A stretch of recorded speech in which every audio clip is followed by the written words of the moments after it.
not currently active in machine learning research or any kind of projects in machine learning. But I'm a person who has, basically I'm a teacher, I'm not a technologist. I'm not a IT expert, I'm a teacher.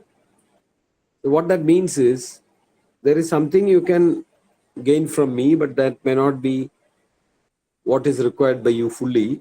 But there is something which I can tell you which might be of some use to you. You have to complement it with experts of latest technology and those who are practicing implementation of AI. But nevertheless, what I am saying might be of general interest to everyone who is working in the field of machine learning, because it comes from an experience of over, I would say, 35 years. Because I came across the word artificial intelligence in 1985 when I was a BTech student. One of my professors gave me a book on artificial intelligence. This was a foreign book which was republished in India. It's amused me very much. But there was no work going on in that area in my college of Engineering, Trivandrum. But then in 1987, when I went to IIT Bombay, 86, I had an opportunity to take a course on AI and also take up a project on AI. So you wouldn't believe, I worked on a language which none of you may have ever heard of, and I don't think you need to hear of. It is called OPS 5, Operation Production System 5. So considered to be, at that time, considered to be a very great language. I was told that this will be the language that will live forever, all other languages will go. But actually the language did not last even 3 years or 4 years. I studied it. I don't have a problem because I have studied more than 15 programming languages. I stopped with Python. Okay. So from those days itself, I have tried to understand machine learning in many, many ways, tried to implement it in many forms. For some years, it was referred to as soft computing. It came under soft computing. First thing I would like to tell you, seeing all that happened over the last 35 years, what I would like to tell all of you is that, machine learning, the way the machine learns, has changed. In the past, the machine was assumed to be an adult. Now you assume that the machine is a baby. That is the big difference between 1980s and 2010s. I think many of you know that in 2011 is a very important year for modern AI. That was when the AlexaNet, a person called Alexis, who developed and demonstrated the convolutional neural network, which can process images, recognize images, successfully demonstrated in 2011. And Alexis was also, this is very interesting to note. I would think the important period of AI to study is from 1987 to 2011. 87 because Hinton, along with two others, published the backpropagation algorithm.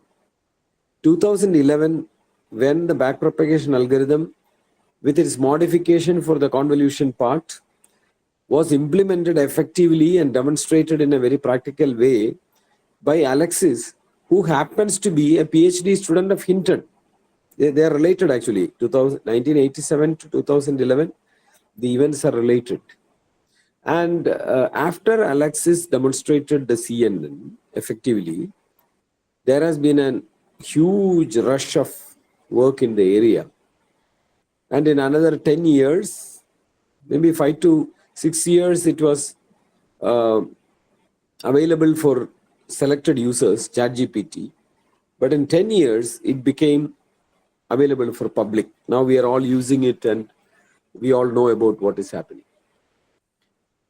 Now, in this 10 years, what has been happening? Why technology has come to the level that we know of? There are a couple of things I would like to say about it. One is that, the backpropagation algorithm of 1987 is still running. Your ChatGPT or your any other modern machine learning model has behind it some equivalent of the backpropagation algorithm. But what has changed? One, the amount of data that the computer could process and train the network has changed. In 1980s, you were thinking of kilobytes or megabytes of data only. Even that was very difficult to handle. The data that I used to hold was in floppy disks, which had a capacity of, I don't remember, something like 1.5 megabyte. So if you have, that now you take a photograph, high resolution photograph, it could be 10 to 20 MB. And you had data capacity in floppy disk of 1.5 MB means, it was nothing. I also used a floppy disk, big one, the capacity of which was 640 KB. Can you imagine it? So computer technology grew, memory capacities grew, and huge amount of data could be handled. That is one reason. But when huge data comes, the computing also is important. So the computing power was so limited. When I tried out my first neural network, I wrote a Pascal program to train a artificial neural network in 1987, 88.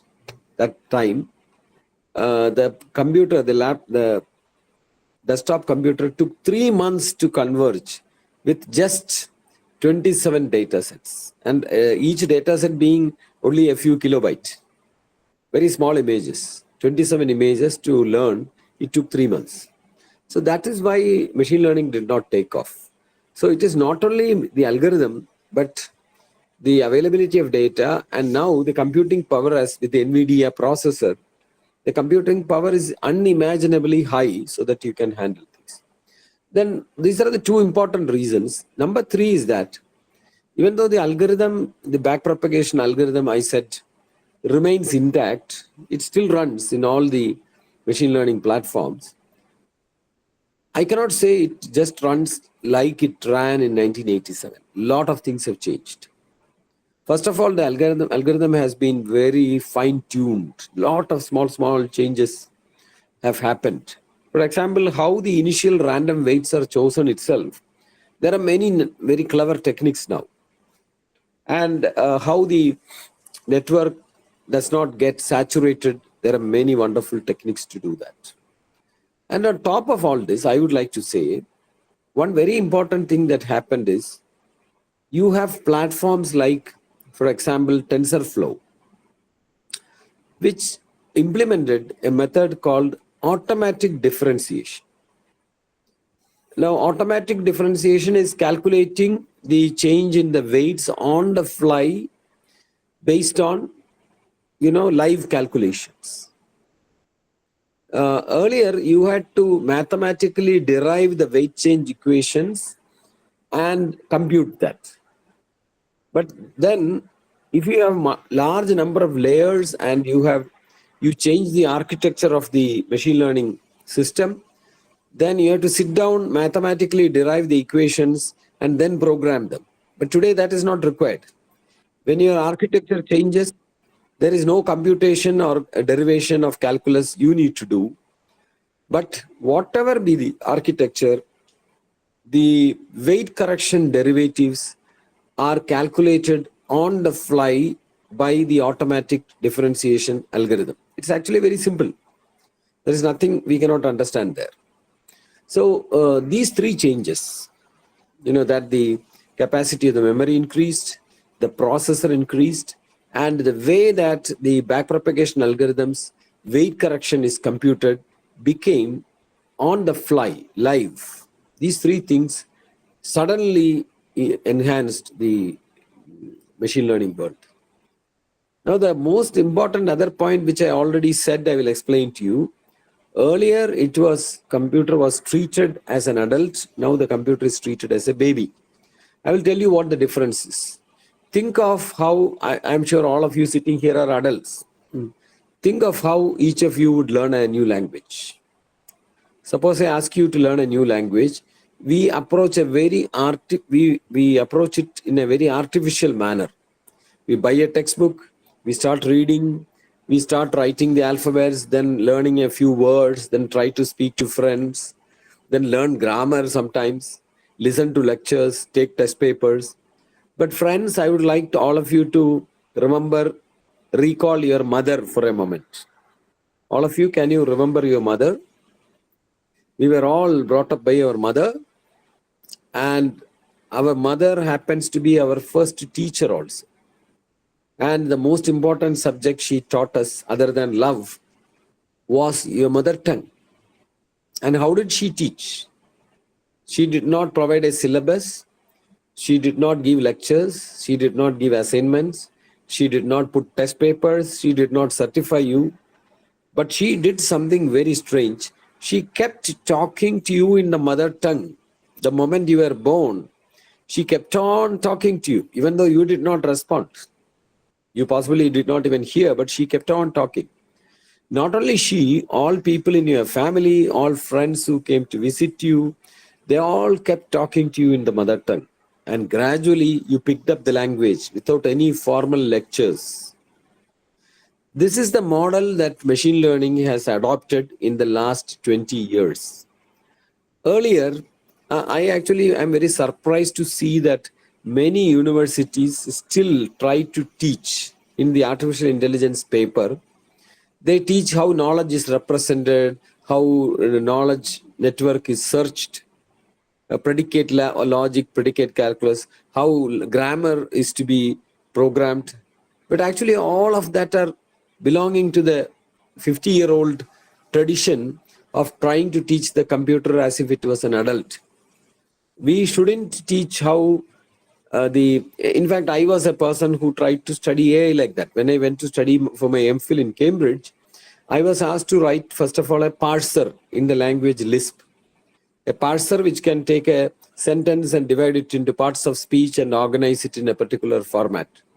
So when the parser is done, you can use that structured sentence and convert it into a knowledge representation. And then questions are asked. From that knowledge base, you can answer and then convert it into English sentences. All very, very, very artificial and impossible to reach perfection. But today you don't do any of this. So in a syllabus where these things are taught, I'm told that, or I see when I don't now go to meetings and all, but to the board of studies meetings and all, but I'm still a member of some of the boards. So I see their syllabus and I'm surprised. They're still talking about the old AI. So currently, the modern AI just needs example data. I think all of you know, you're all people in that area. If example data is given like a baby, it learns. There are problems which you need to tune. That is our job. A modern AI model is developed very fast if you have data with you. You just have to fine-tune the system. And then, of course, deploy it as a product, which is a totally different game. But you don't need to think of how knowledge is represented. So this is something which I hope you will all appreciate.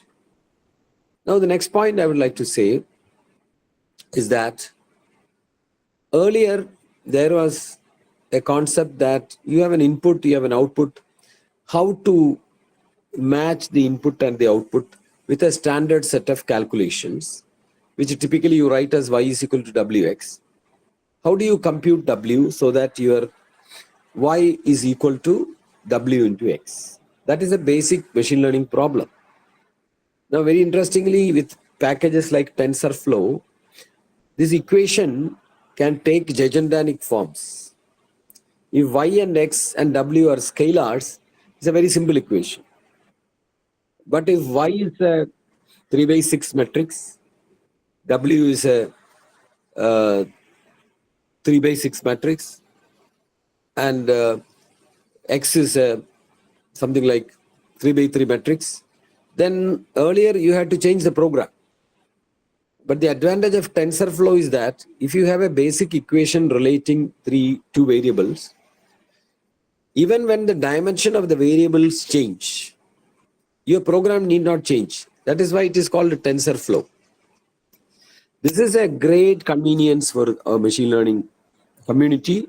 So TensorFlow takes care of the dimensions. Of course, the dimensions have to be compatible, but if it is compatible, it takes care of that equation for a huge network. We don't need to rewrite for I equals 1 to 10, for j equals 1 to 10. None of those sort is required, because it can read and understand what is the situation, and it applies this equation to a higher dimension. So this is also another latest advantage that we have got during the modern AI times.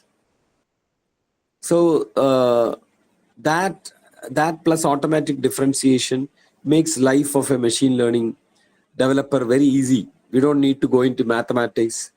We don't need to go into scaling down the program or scaling up the program because dimensions have changed. None of these things are an issue today for modern machine learning. Now, one more thing that has happened is, data normally used to be converted to features. At the time when I used to guide projects in early 2000 and all students had a big task. They have to, suppose they are processing images, then from images they extract some data. For example, if it is facial recognition, then you kind of measure the width, the height of the face, and the distance between the eyes, the distance between the nose and the mouth. These measures, I think now also there are systems which can do that. There are about 75 features that one could extract from a human face. And instead of feeding a face to a network, you can feed the features. That was the earlier idea. And the features were handcrafted meaningfully so that they are helpful to identify faces. Very interestingly, what I understood during the last years of my research was that to recognize a face of a person, most people think it is the eyes that is very important. Because in media and all, when somebody need not be identified in the media, they put a black thing here. But for AI, that is not a problem, because AI thinks that it is your lips that reveal you, and it can actually identify you just from the lips. This is what modern machine learning tells us. Anyway, so if you want to process an image using an AI system, earlier, the image never was fed into the computer for two reasons. One, the image is of very high size for those computers of those days. You have a 10 MB image and you want to train the machine learning system on 10,000 images, you have a huge data. But now it is not a huge data. So number two, it was understood that the whole data is not required to identify you. You extract features. In 2011, Alexis showed that, yes, we must extract features, but don't do it manually. Extract the features automatically. That is what our convolution layer of the neural network is. It is only extracting features. But these features are of a very different kind. I think all machine learning people need to understand this point, that the convolution neural network is just a neural network. I would say it is only you say the second part is a fully connected network. This is not a fully connected network. That is a kind of a cheating. I would simply say they are basically both are neural networks. But the first one is trained not on weights. I mean, these are all our interpretations. Neural network is trained to identify weights, but convolution network is trained to identify filter coefficients. But this is an interpretation we are giving. Filter coefficients are actually weights. But those weights are such that you are able to, when you run the image data through the network, that will produce features. That is the concept. If you look at the convolution layer of a neural network independently, it has an image data. The CNNs work with image, but it can work with other data also. So you send an image into it. After many layers of computing and correcting feedback, it will find out which are the filter coefficients of simple digital filters, two-dimensional digital filters, which will pull out some features of the image that will be most ideal for recognizing it. This is the job of the convolution layer. I would request all of you to pay attention to this aspect, because that is the, I would say, the heart of machine learning. Have you all heard of the word deep learning? I am very fascinated that after many years, you go up to websites, you go look into textbooks, you look into syllabi, notes, you see this picture, you have a circle which shows AI. And inside that you show machine learning. And inside machine learning, you show deep learning, which means that deep learning is a subset of machine learning. Machine learning is a subset of AI. Well, nothing wrong. But this is not the important point. The important point is that why you call machine learning deep learning? Well, if you ask, many people have many different answers, but the most common answer is that because there are many, many, many layers in the neural network, and that in that sense, it is like a deep. You open one room, you enter another room. You open that room, you enter another room. So something like that. So it is very deep. I would say wrong. The word deep learning means through the convolution layers in a machine learning model, you extract deeply hidden features in the image data. I repeat again, deep learning is capable of extracting deeply hidden signatures or features of data. That is why it is called deep learning, not because it has many layers. So if you make a neural network with no convolution layer and it has 200 layers, I won't call it a deep learning system. Only when there is a convolution network which extracts features using many layers, I would call it a deep learning system.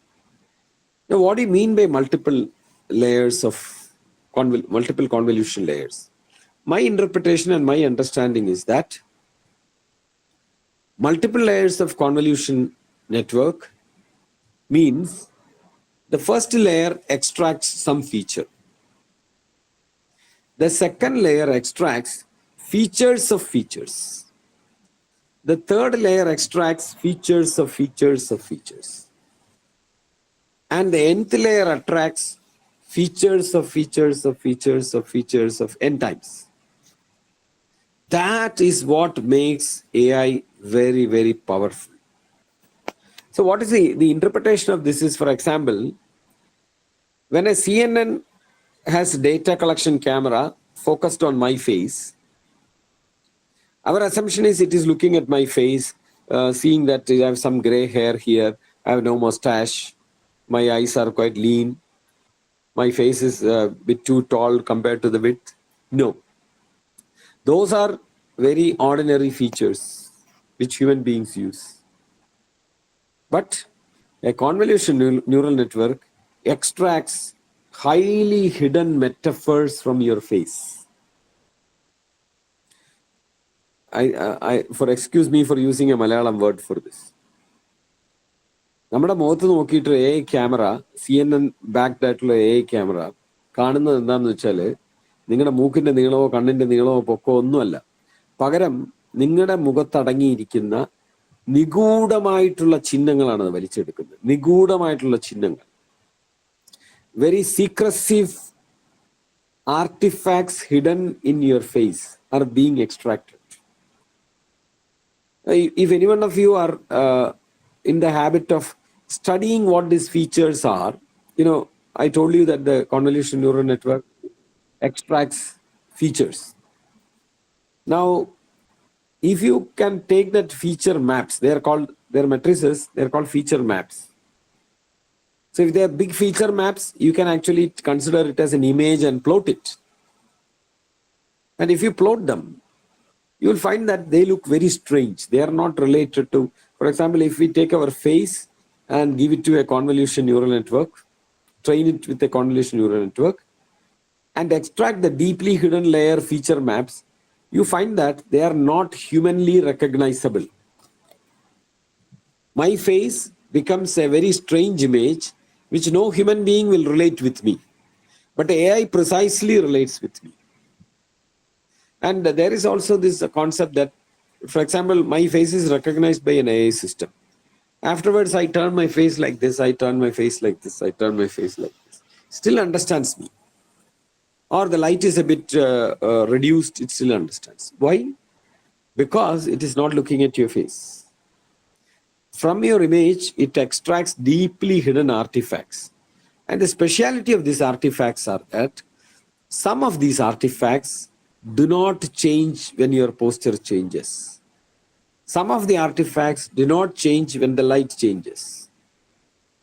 Some of the artifacts do not change when your orientation changes. Some of the artifacts do not change when you move away or closer to the camera. It does not change the feature. So I would like to say this is a very dangerous game.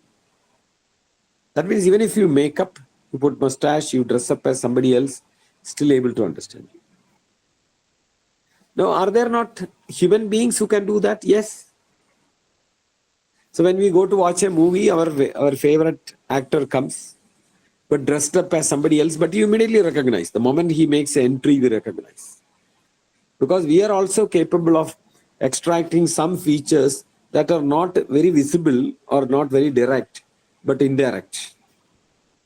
If Mohanlal dresses up in whatever fashion, he will forget to change the way he walks, and very often we can identify him. But with the machine learning camera, it is different. In a very, very unique manner, it can capture what is happening with a person, what is very unique about a person. I don't know how many of you read Yuval Harari.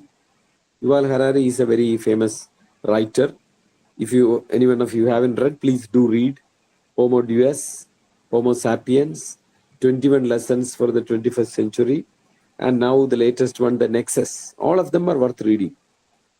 Now Harari says, if you put a camera on your face, I mean, I think, I don't know how he said that, whether he consulted technologists, but he is right.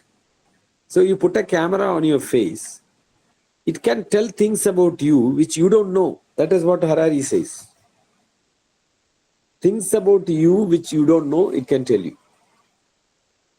So one example that he gives is your sexual orientation. You may not know what it is, but the camera will be able to say. So such things are possible because behind the camera, what is happening is we are extracting very deep layers of features. The meaning of that I have already said. It means feature of feature of feature of feature of feature. So there are certain patterns that can be extracted from your face.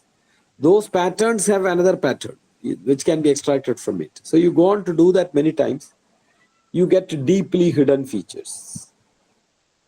So if you ask me what is happening in AI, the field, why it has taken a great jump, I would say it is not many of the other things which we usually talk about. It is this idea of deep learning, whereby you extract deeply hidden artifacts from data, which has given it inhuman capability. There is this argument whether AI will ever overtake humanity. I would say for all practical purposes, it has overtaken human intelligence. Because human intelligence, even though very generically you could say is unlimited in its capacity, in terms of the data that it can assimilate and train itself, it is no match for the computer. For example, ChatGPT, you can find no person like ChatGPT, because ChatGPT knows all languages in the world. It has read all data that can be read. But if a human being is given all data that can be read, still the human being cannot read, because many of these languages it doesn't know. And even if it knows the language, this data cannot be read and be assimilated because it is too much for any human being. But ChatGPT is not like that.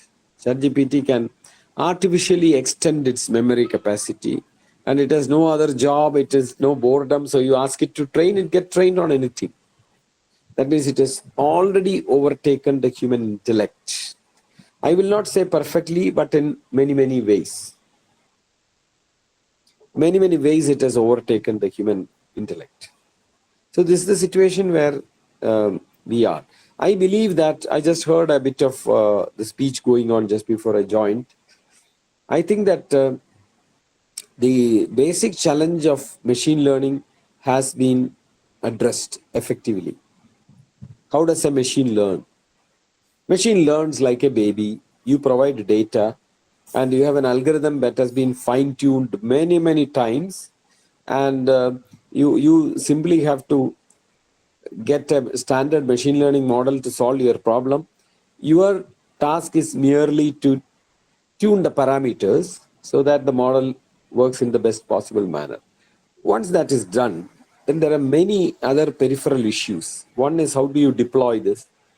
Then how do you take care of many of the other requirements? For example, does it have an explaining capability? Would it do something inappropriate to humanity? For example, answer a question that is not ethical, things of that sort. Now, when I talked so far in my mind, I have kept image data in my mind. I also want to tell you that ChatGPT is not accepting image data. I mean, of course, it can accept, but it's basically a language model.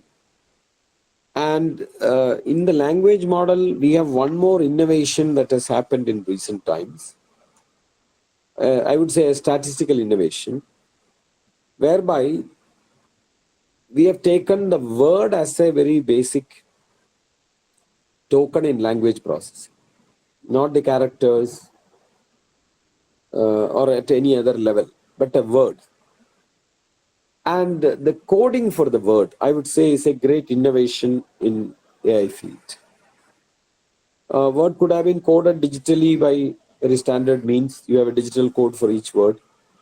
But how AI is highly successful, ChatGPT is highly successful, is that the word is coded now as a vector.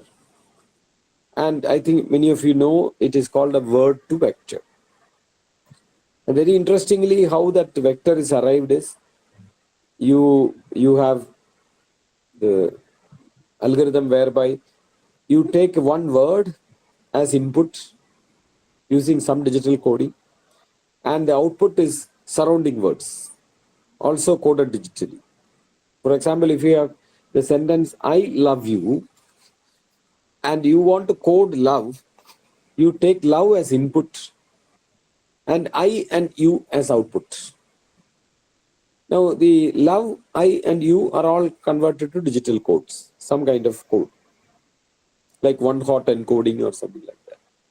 And after that, you train a simple neural network with the hidden nodes decided by you. And you simply take the weights of the first layer as your code for the word. So this also comes from the same idea of why the backpropagation algorithm, that these weights represent a very important hidden relationship between the input and the output.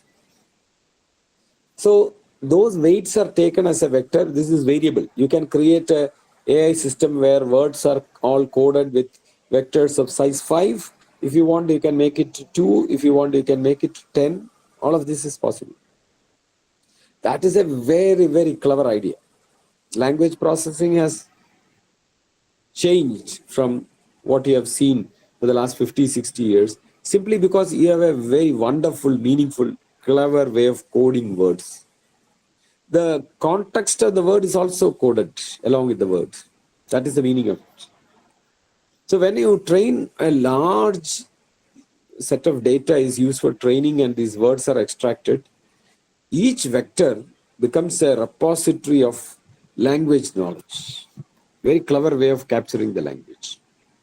So ultimately, AI captures everything in numbers. The language ability in numbers, image processing ability in numbers, and huge numbers. I think all of you know that ChatGPT has 1.8 trillion parameters.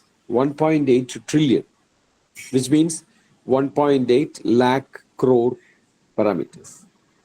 And we have the memory capacity, computing power to process these numbers. So you have an NVIDIA, 10,000 processors of NVIDIA arranged in a farm, and they sit and compute 1.8 trillion multiplications and additions just for answering a very simple question from ChatGPT.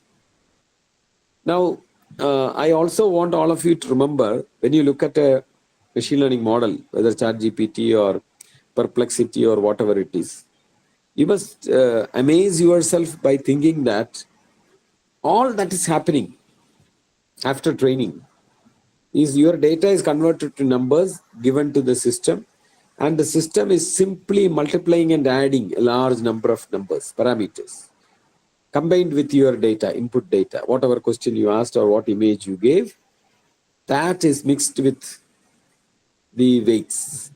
Multiply, add, multiply, add. That is what's happening altogether. But trillions of such numbers. So is it not surprising that ChatGPT is simply adding and multiplying and adding only two operations that happen inside after training? Training produces parameters. Parameters are used to compute output by simply multiplying and adding continuously in multiple layers, whether it is convolution neural network layer or artificial neural network layer. This is all that happens. Friends, I'm sharing these thoughts with you based on a huge struggle for 30 years, trying to understand how neural networks work. I would say I have no idea of what is the latest platform used to develop machine learning, what are the new techniques and all. But I can assure you, my only capability remains that I can see how machine learning works with my inner eye, because I have struggled to understand what is backpropagation. I mean, that struggle happened many, many years ago, 1987 onwards. But 2011 onwards, I struggled to understand what is convolution doing. What is the convolution layer doing? And it took about 6, 7 years before I could get some idea of it. Then after that, I consolidated, I read more, I tried more. Some of my students taught me more. And finally, I understood what is a convolution layer. So I'm not at ease in giving online classes. Otherwise, I would have shown you feature maps, how hidden features can be read from the maps, and how interesting and strange and scary they are. So I've only tried to give you this insight about machine learning, which I gathered. I don't know whether this is of any use to you. Maybe some of you think what matters is producing a product and giving it to a client. That is true.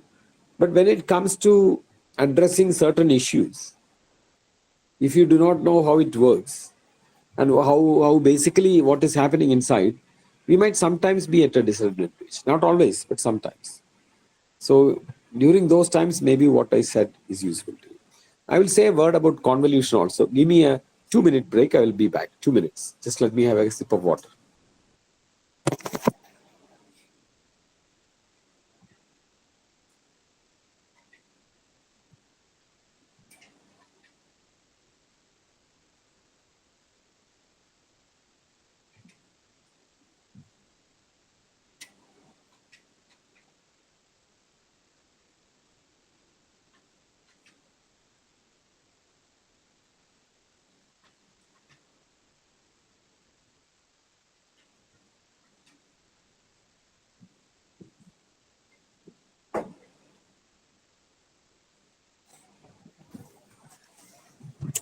Okay. So I do not know how much whatever I said meant to you. Now, one more thing I would say, then I will take questions.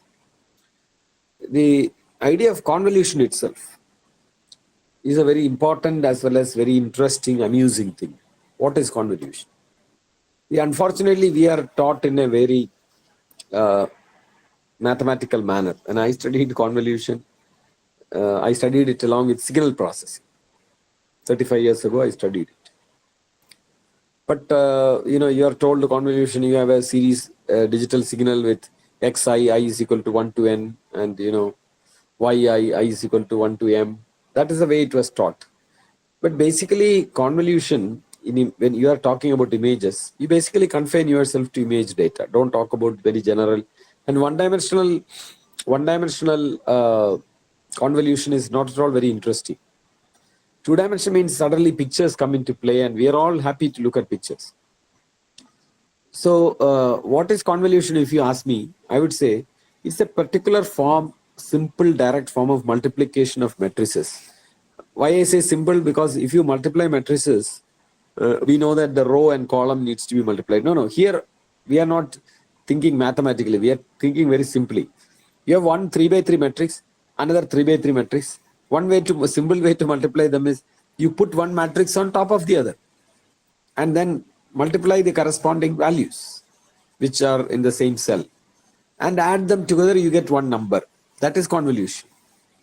Two matrices of the same size, one kept on top of the other, all corresponding elements multiplied, added together, you get a value. Now, typically when you do image convolution, one matrix is big and the other one is small. The big one is called your image data. The small one is called a filter or kernel, whatever you would like to call it. But they are both matrices. Now, I don't know who taught you matrices and how you are interested in metrics. I will say just a very simple thing about metrics. If you ask a MSc student, maths MSc student, what is a matrix? He or she would say numbers arranged in rows and columns. Xij, I is equal to 1 to m, j equals, they keep talking like that. But you're all IT people, you should say, oh, matrix. Matrix means an image. Because image is rows of numbers, different rows of numbers. So don't try to define. You simply take this equation. What is an image? What is a matrix? A matrix is an image. A matrix represents an image. Each of its elements represent the corresponding, the intensity of the corresponding point in the image. That is all. We are not interested in mathematical definitions. So image is then I have two statements also to make. Every image is a matrix. Every matrix is an image. These are very fundamental truths in mathematics. Every image is a matrix. Every matrix is an image. So when you say you are convolving two images, two matrices, what are you doing? You are actually multiplying two images. The pixel values of corresponding positions are simply being multiplied and added. Now, what is the purpose of multiplying and adding two matrices or two images?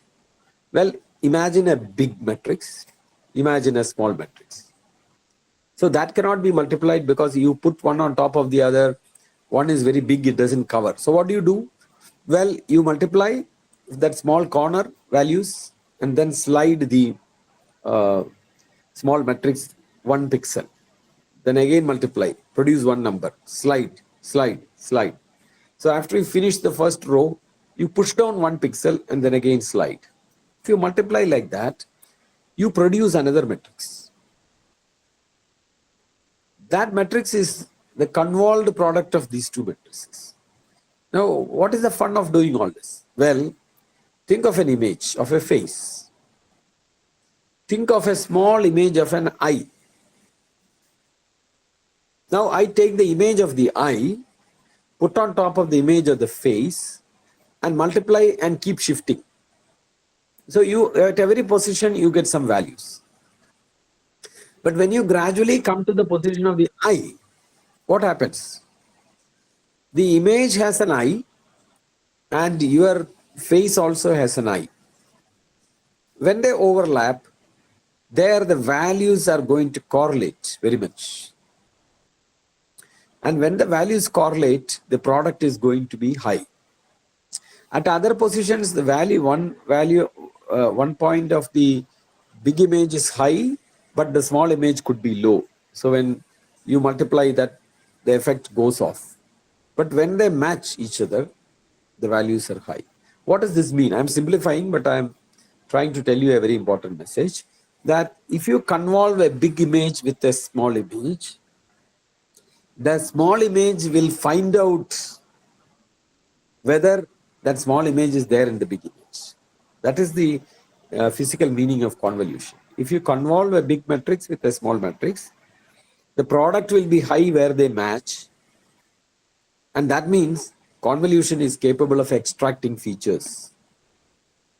So if you convolve an image with the picture of an eye, you can identify whether there is an eye there.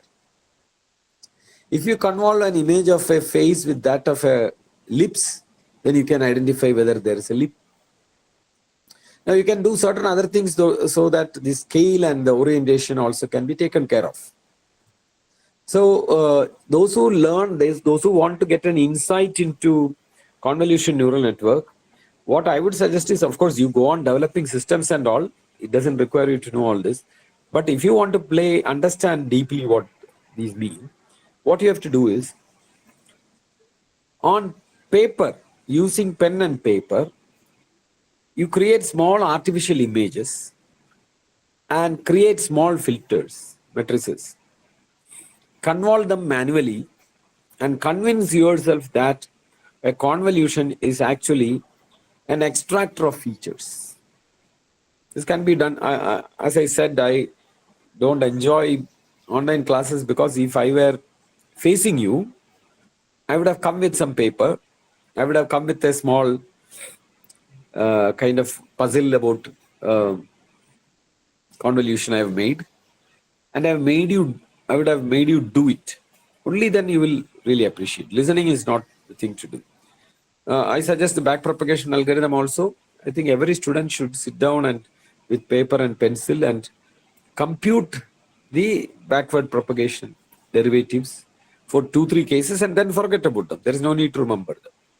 But that will give you insight into what happens in a machine learning system, which will stand you as a kind of a backdrop understanding. Many questions that people ask can then be answered, understood very well. Some problems that you face can be addressed effectively.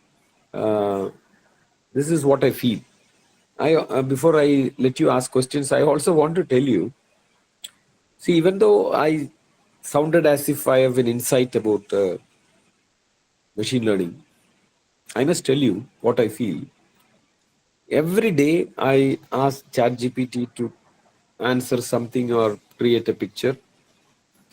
I cannot believe myself that this very simple y equals wx can come to this effect. I am unable to actually digest that this is really the algorithm that works behind. I just kind of force myself to believe. So even though I think I have some insight, I'm still surprised what kind of things AI does today. But after some time, we become very used to all this, and we might possibly think what's great about it. But at this point, I am also surprised, even though when I use my intelligence, I'm able to understand to some extent what is happening. I would like to close by saying that, to me, the challenge is in machine learning is that whatever problem that you want to solve with AI, you have to identify that problem clearly. Well, this is a issue with software development for a long time. We all know. And then collect example data. In some areas, it might be very difficult to collect example data. And then there are methods for artificially producing data or enhancing data. In whatever way, the data has to be captured, and then model has to be created, model has to be tuned, and it has to be productized. That is a totally different game. I am not an expert at. But I'm sure that in these lectures, there will be experts to do that. So I am limiting myself to my area of understanding and insight. I've said a few things. I hope they are useful to you. I'll be very happy to answer questions if you raise them now. Okay? Thank you.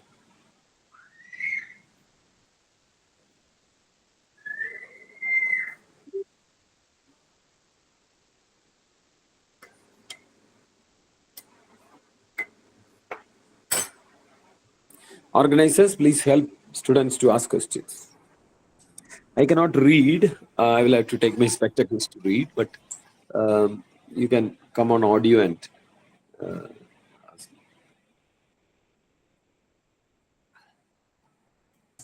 Organizers, please respond. Okay, sir. You can ask the question.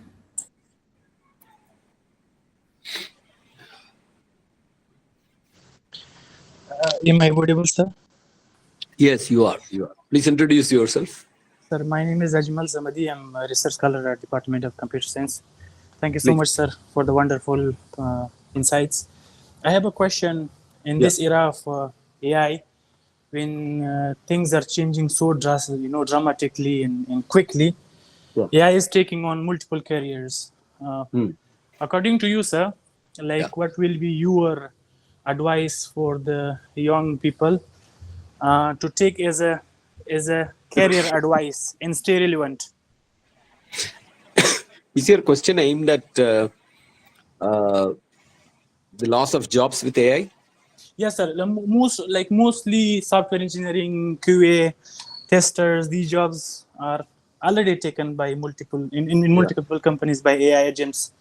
Yeah. So how can we, as a young researcher and students, PGUG students, stay relevant? Okay. Very difficult question and very easy thing for me to answer because I am no longer affected. But I would like to tell you, whenever technological changes come, they do create hardships. There are certain jobs which are thrown off, certain new jobs which are created, and a very small number of jobs where people can transform from one to the other. Not all. If you look at digital studios, in 1990s and until early 2000, studios were run by chemistry. There are a lot of chemicals and, the dark rooms, and the photograph was put into silver bromide water and all that. But now you have digital studios which use maths to process images, not chemistry. So there were young people who learned how to do that with digital cameras, and they converted their studio to digital studios. But I know, when I speak, I know of this very old man who was running a studio, very good at using the traditional photography. What did he do? He closed down. He said, I cannot be learning computers now. He was 75 years old, and he said, I'm closing down my shop. At that age, it was not something he could take. So this was what happened when digital revolution took place. But now I must tell you, the revolution is very different. It is not enough to call it a revolution. I will call it AI tsunami.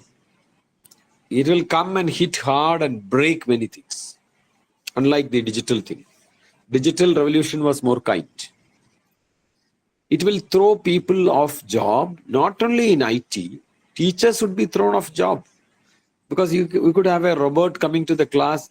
It can teach all subjects, and it can teach for how many hours you want. And I think now you have these products like Google Learn Your Way, which take time to understand you first. You can tell it all things that you like and all things you dislike, and what movies you watch, what games you play. After understanding you, it starts teaching you in your way. So if you said you like cricket, your statistics class starts with cricket scores. So it is like personalized teaching. Do you think the human teacher can match that? Can the human teacher go and personalize his or her teaching to everyone? So that is not possible.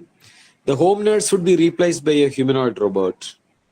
The security would be replaced by a humanoid robot with AI. So it's going to happen. Now, but you raise a very, very complex question, but I'm still answering, but my answer has limitations. So what would happen is, lot of jobs would become irrelevant because AI can do that. Even the office clerical work, lots of thousands of clerks are being paid by the government. The work could be done by AI. So your question is, what would happen? Well, one thing you must understand, it is not just jobs that will be taken away by AI. AI will also reduce many of your wants. For example, if you buy a AI-based humanoid robot in your home, which Elon Musk is trying to mass produce, if you buy that, many of your requirements are gone.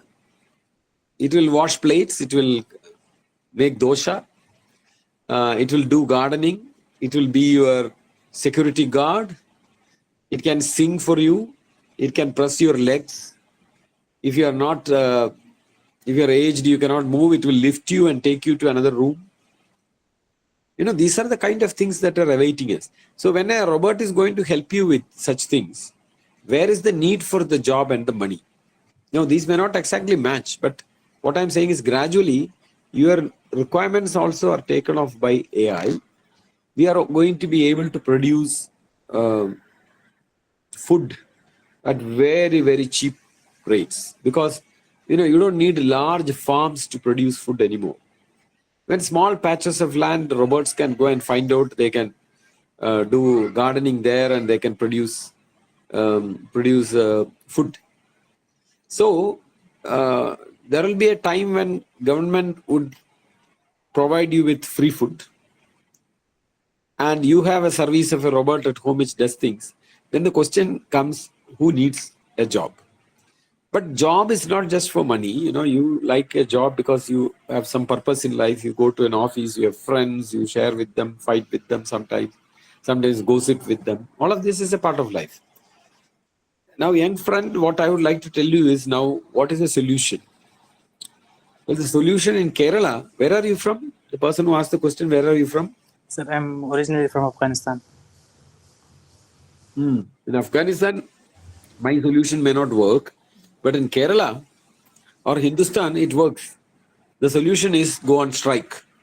Go on strike and demand that human beings need to be employed as teachers, as coders, as civil servants.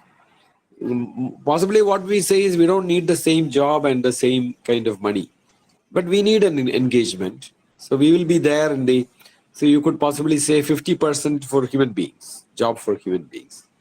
Bill Gates said something which I thought was very amusing. He said, now we work 5 days.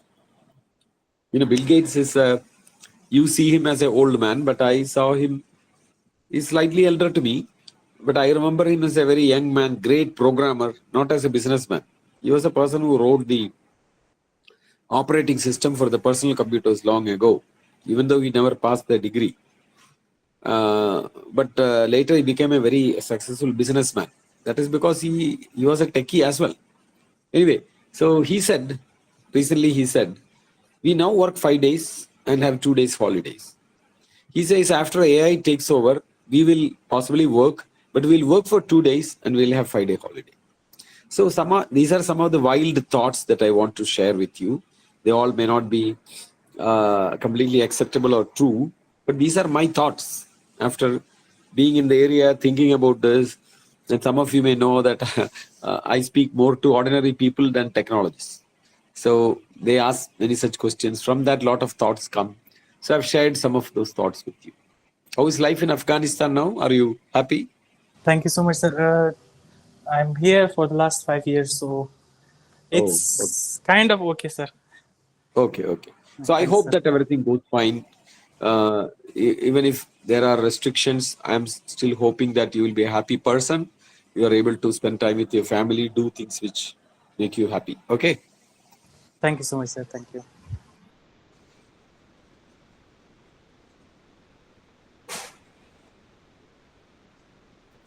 Any more questions?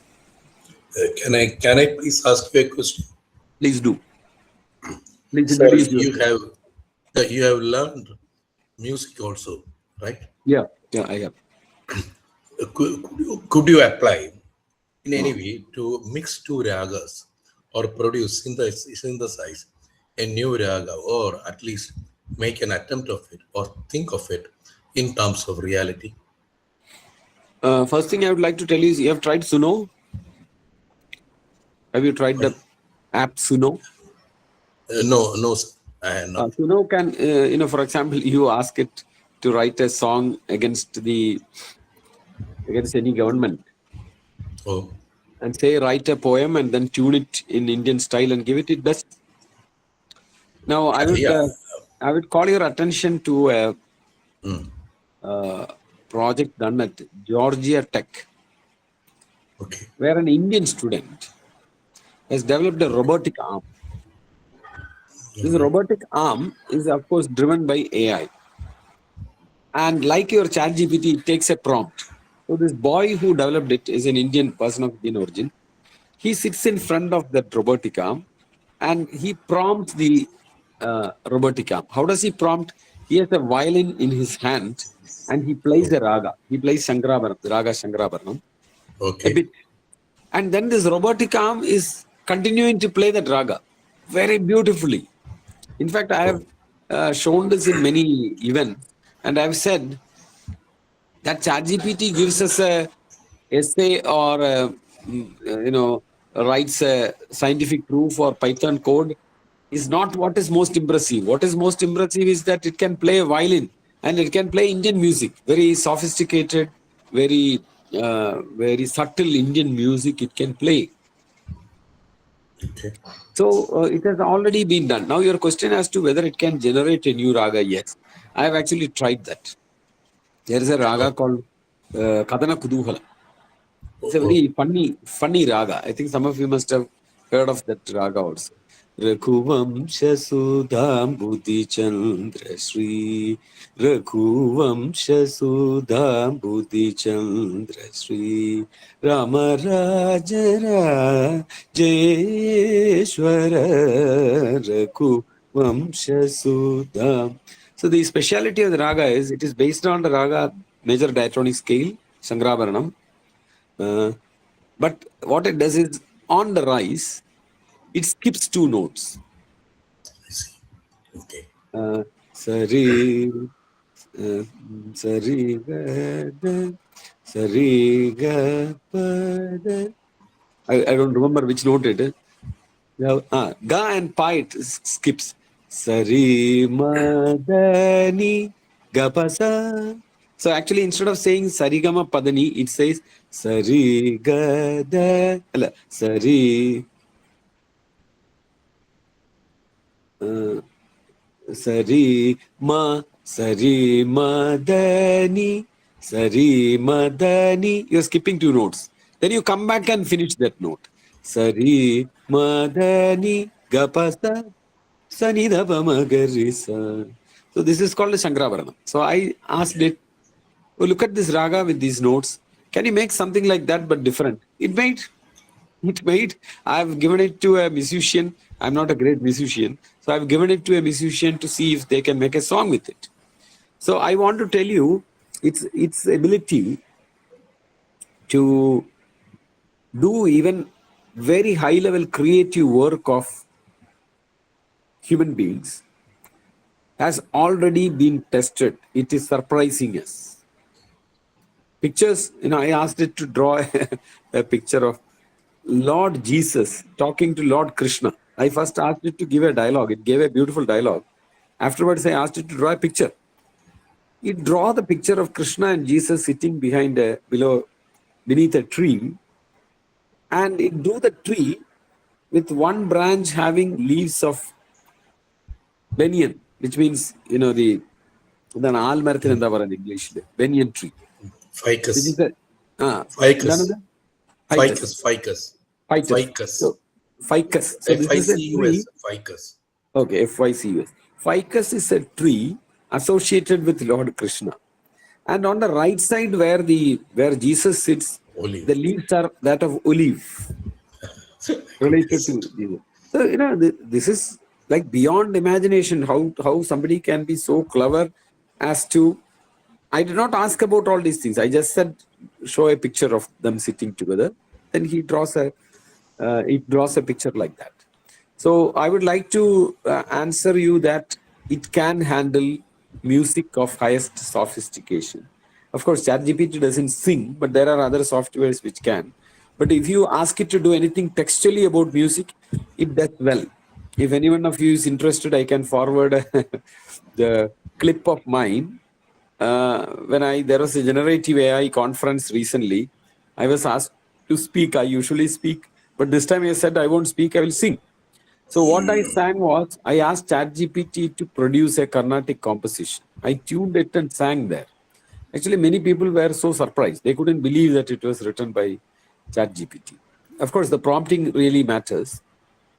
So, these are very, very possible things. Okay. Thank you.